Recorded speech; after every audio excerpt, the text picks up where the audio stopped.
De fortes détonations d'armes lourdes et légères ont été signalées ce dimanche 8 décembre 2024 aux alentours de la cité d'Essaké dans le groupement Camerounais Chefeli du Bandé en territoire de Massissi, sémant ainsi la panique parmi la population locale, principalement les voyageurs des axes Goma-Mouchaki et Goma-Kichanga. Selon une source sécuritaire contactée par les médias en ligne, avoir été touché par balle et Kiouli au niveau des antennes des télécommunications. L'ennemi a attaqué sur tous les fronts de Vunano à Kiouli en passant par Route Boko. Les combats les plus intenses ont eu lieu près des antennes de Kiouli où des bombes ont été larguées en masse. Nous avons répliqué fermement. Les échanges de tirs ont débuté vers 5 heures du matin et se sont poursuivis jusqu'à 10 heures avant de reprendre vers la fin de la journée, précise la source contactée par les médias en ligne Estinfo. Par ailleurs, rappelons que dans la nuit du samedi 7 décembre avait déjà été marqué par des bombardements sur le village de Kimoka situé au nord de la cité d'Essaké. Plus de 7 bombes ont été larguées par le M23 RDF, causant ainsi la mort d'une personne et blessant 4 autres, sans qu'aucun affrontement direct ne soit signalé sur le sol de cette cité. José Bonvagato depuis Nord Kivu. Shalom, shalom, peuple de Dieu. Shalom, shalom, chers compatriotes. C'est encore votre humble serviteur, le pasteur don de Dieu, Kaladi. Je fais un travail de sensibilisation sur la Constitution. Certains se posent la question, qui est derrière moi? Je travaille pour qui? C'est une bonne question. Ou ce sont des bonnes questions. Vous devez savoir, avec un de mes anciens, après sa formation de la radio Hirondelle, il travaillait à une des radios de la place, Djedjidja, comme directeur technique. J'ai eu à faire avec lui beaucoup d'émissions sur la Constitution. J'ai eu cette Constitution le 9 février 2006. Et pourtant, cette Constitution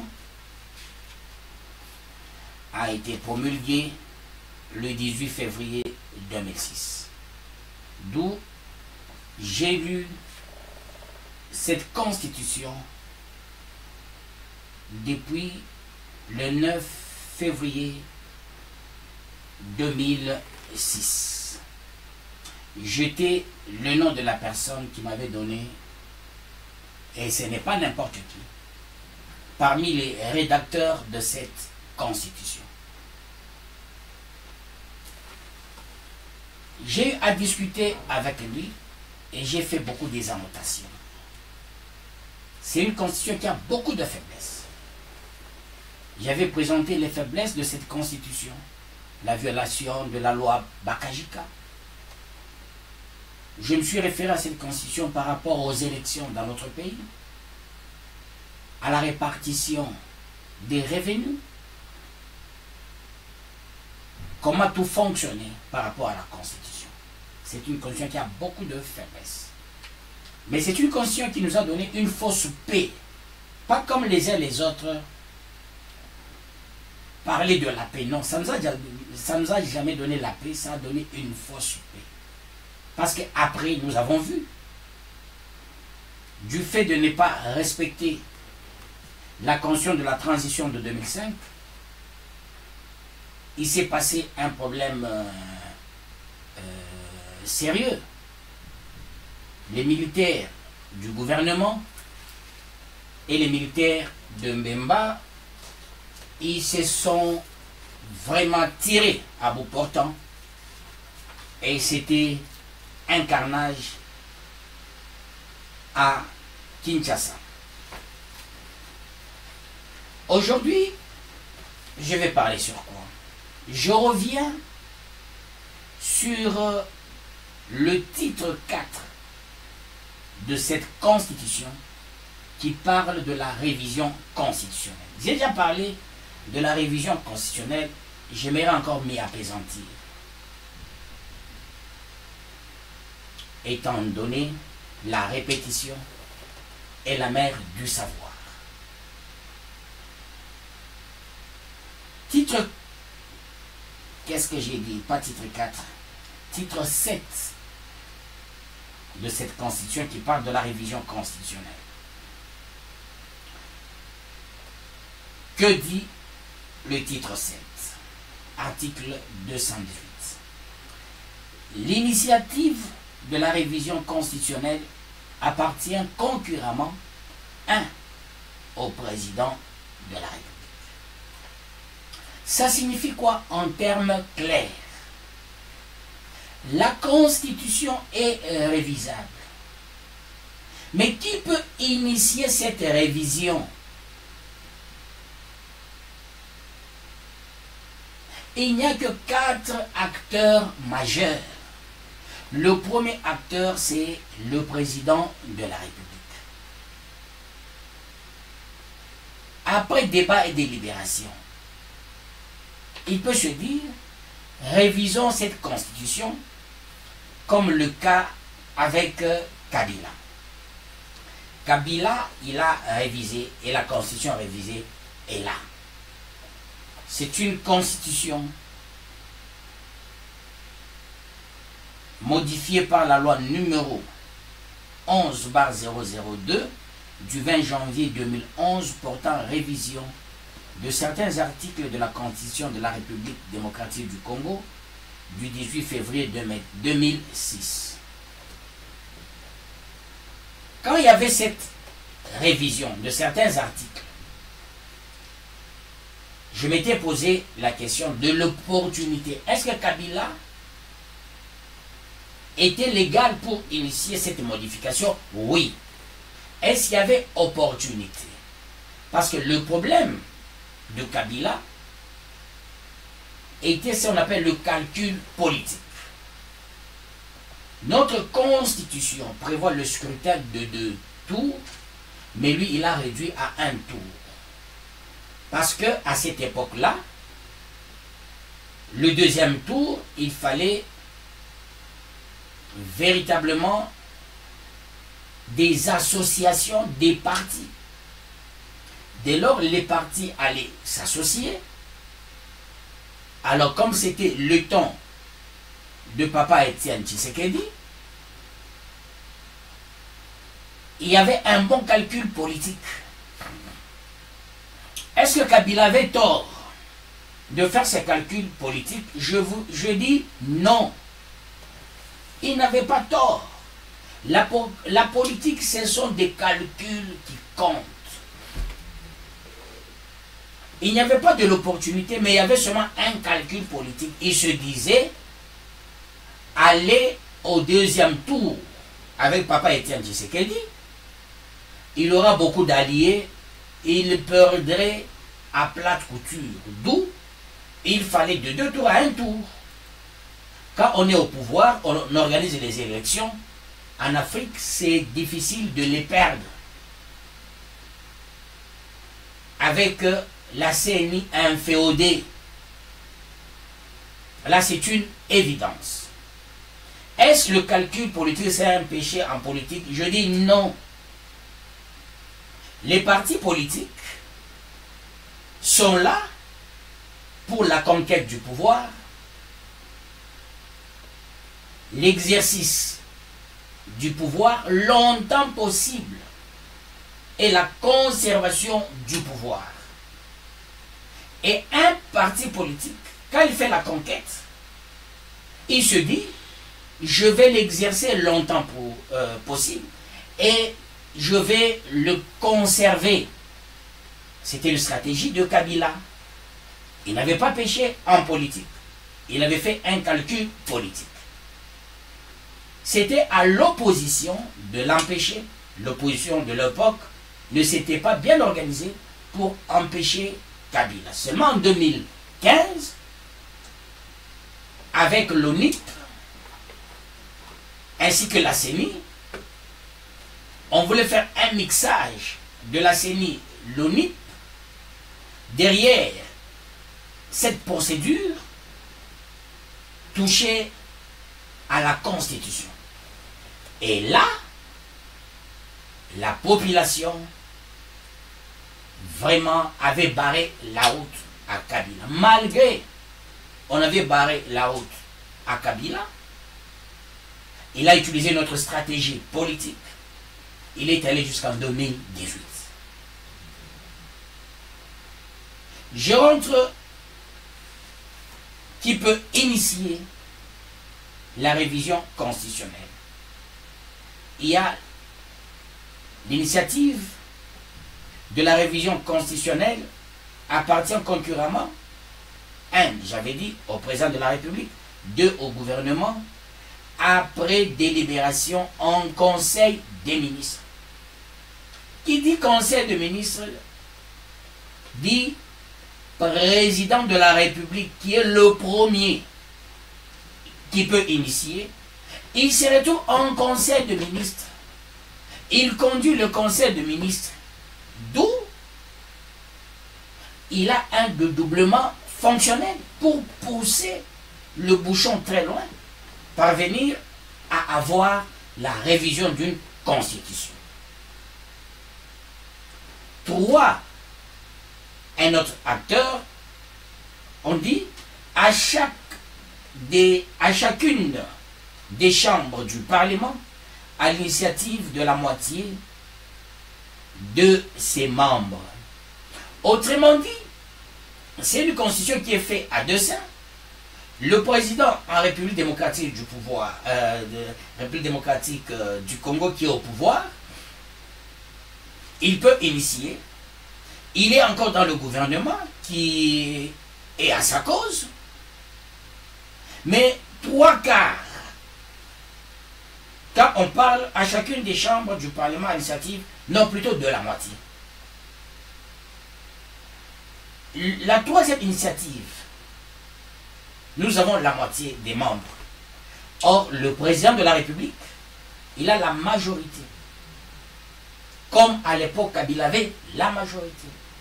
Et quand quelqu'un il a une majorité, il a cette facilité d'initier cette procédure et atteindre la révision constitutionnelle ou la révision de la Constitution.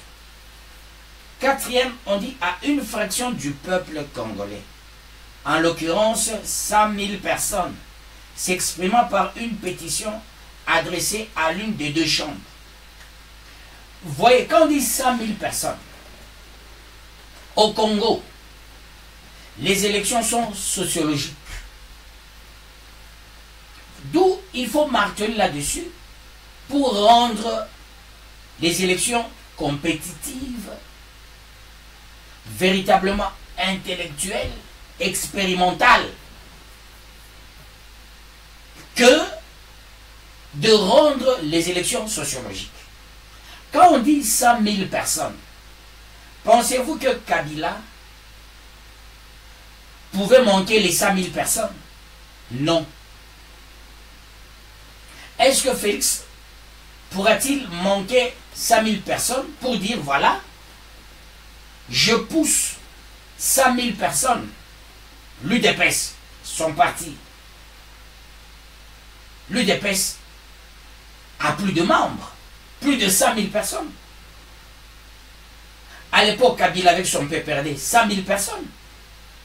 C'est-à-dire toutes les 4 possibilités pour réviser la Constitution. Le gagnant, c'est le président de la République. Parce que le président, il est l'initiateur. Le gouvernement est initiateur, lui-même il est dans le gouvernement.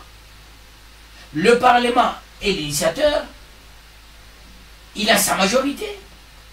5000 personnes constituent aussi, les 5000 personnes sont initiatrices.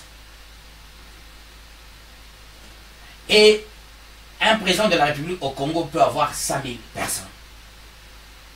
Vous voyez, pour réviser une constitution par celui qui est au pouvoir, c'est trop simpliste. Ce n'est pas compliqué. Cette constitution, il faut véritablement la changer. Parce que les gens au Congo confondent l'article 64 de cette constitution. L'opposition dans son ensemble, même quand l'UDPS était à l'opposition, brandissait l'article 64. Que dit l'article 64? Et c'est dans quelle matière? C'est dans une matière de devoirs du citoyen. Les devoirs du citoyen. Le chapitre 4. Parce que le chapitre 3 parle des droits collectifs. Il y a une différence entre le droit et le devoir, ainsi que les obligations. C'est pourquoi à l'université, j'ai le cours de droit civil des obligations. J'ai le cours des droits civils des personnes. J'ai le cours des droits civils des biens. C'est pour comprendre qu'est-ce que c'est un droit civil des biens, des obligations et des personnes. Comment comprendre le droit de l'homme et des personnes? Droit de l'homme et des personnes. Pourquoi droit de l'homme? Pourquoi droit des personnes? Le droit est maniaque de ces mots. Le droit ne trahit pas ces mots. Et il faut faire attention avec chaque mot en droit. Que dit l'article 64? Je lis. Tout Congolais a le devoir de faire échec à tout individu, au groupe d'individus qui prend le pouvoir par la force ou qui l'exerce en violation des dispositions de la présente Constitution. Deuxième alinéa, toute tentative de renversement du régime constitutionnel constitue une infraction imprescriptible contre la nation et l'État. Elle est punie conformément à la loi. Il y a deux alinéas. L'alinéa flatteur, c'est le premier. L'alinéa exécutoire, c'est le deuxième. Parce que la Constitution, c'est l'esprit et la lettre. Quand on dit tout Congolais a le devoir de faire échec à tout individu, au groupe d'individus qui prend le pouvoir par la force ou qui l'exerce en violation des dispositions de la présente Constitution. Ça signifie quoi en termes clairs? Parce que le deuxième alinéa oppose le premier alinéa. Le deuxième alinéa garantit les pouvoiristes. C'est-à-dire toute tentative de renversement du régime constitutionnellement constitue une infraction imprescriptible plutôt contre la nation et l'État. Elle est punie conformément à la loi. Voyez, quand un groupe de gens s'élève pour dire article 64, premier alinéa, qui dit tout Congolais a le devoir de faire échec à tout individu, au groupe d'individus qui prend le pouvoir par la force. Quand est-ce qu'on prend le pouvoir par la force? Cette constitution voudra dire Au Congo, personne ne peut devenir président du fait d'un forcing ou par les armes. Ça, c'est ça le sens. Je suis en train d'expliquer le sens de cet article. Aussi, toujours l'article 64, qui dit au groupe d'individus qui prend le pouvoir par la force ou qui l'exerce en violation des dispositions de la présente Constitution. Qui parle de la constitutionnalité et de l'inconstitutionnalité. C'est là où cet article, à l'époque de l'UDPS brandissait cet article, mais l'UDPS n'avait pas qualité de parler de la constitutionnalité ou de l'inconstitutionnalité. Au Congo, c'est la Cour constitutionnelle habilité de parler de la constitutionnalité ou de l'inconstitutionnalité. Je sais que la rue, c'est aussi une force. Là, on ne peut pas négliger. La rue, c'est une grande et alors grande force dans tous les États au monde. Mais en matière de pouvoir, il y a la constitutionnalité et l'inconstitutionnalité. Voilà pourquoi il faut essayer de changer cette constitution.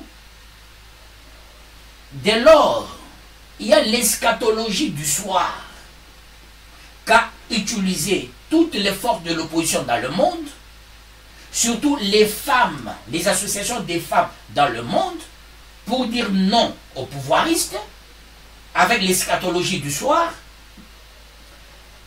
Il faut un minimum d'une sensibilisation.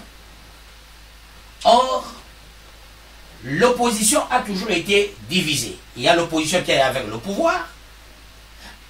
C'est ça le problème. Cette fois-ci, l'opposition allait se ranger derrière Moïse. Il fallait que Moïse soit le porte-parole. C'est ça l'erreur au Congo. Il y a la loi sur l'opposition. Je vais parler de ça un jour. Que dit la loi sur l'opposition au Congo? Il faut un porte-parole. Avec les appétits gloutons, on n'a jamais eu de porte-parole de l'opposition.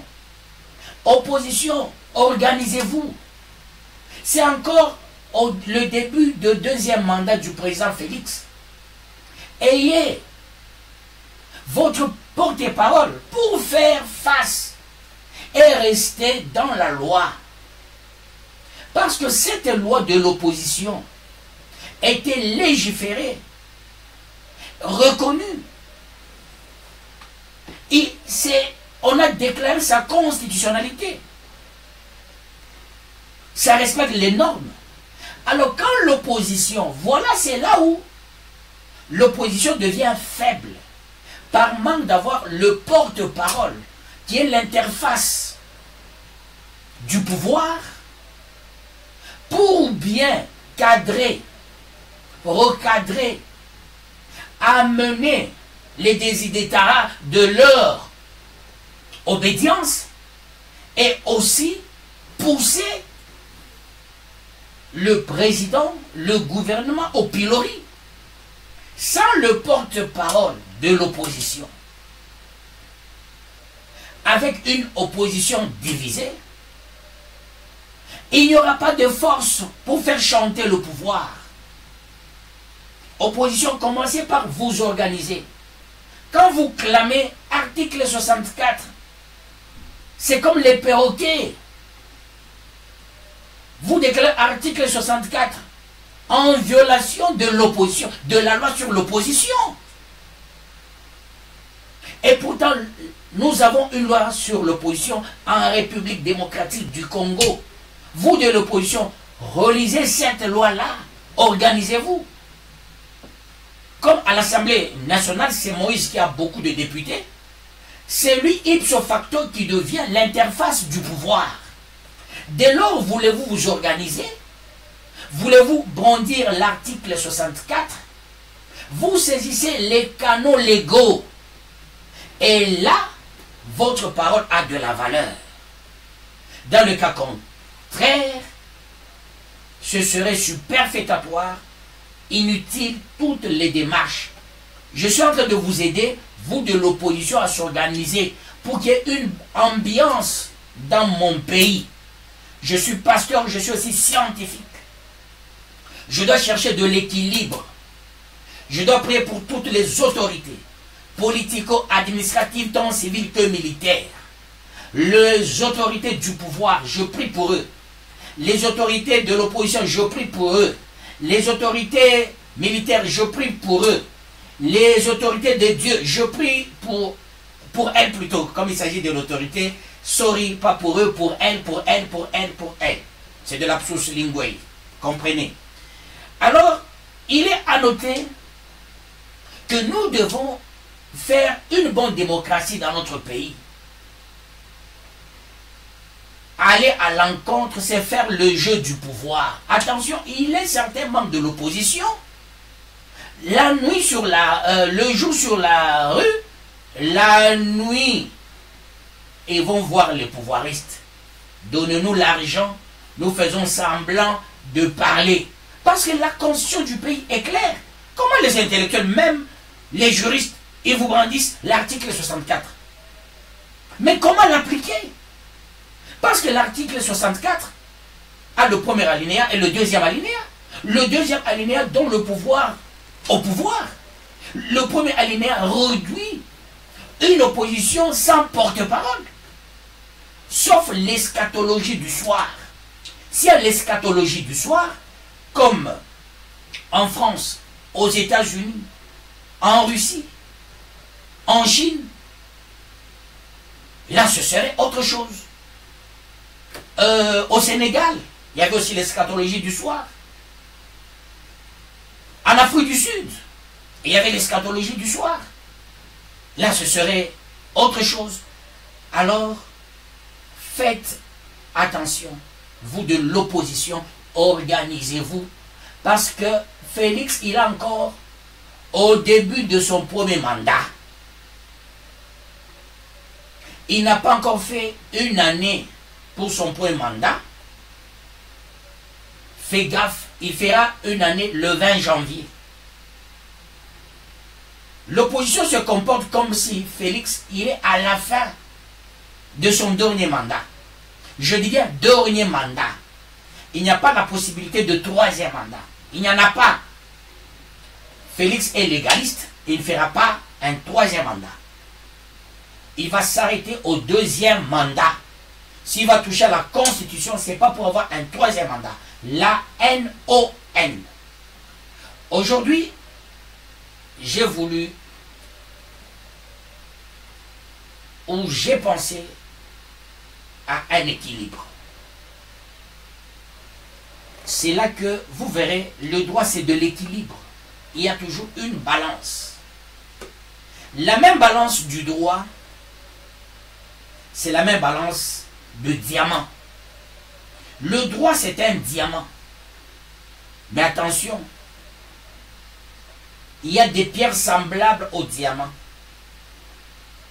Attention avec le droit qui est semblable au droit. Il faut s'atteler au bon droit. Comme quelqu'un a parlé de l'esprit de loi.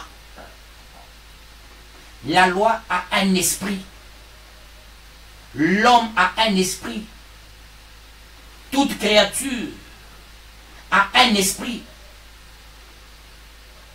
Et nous devons faire attention.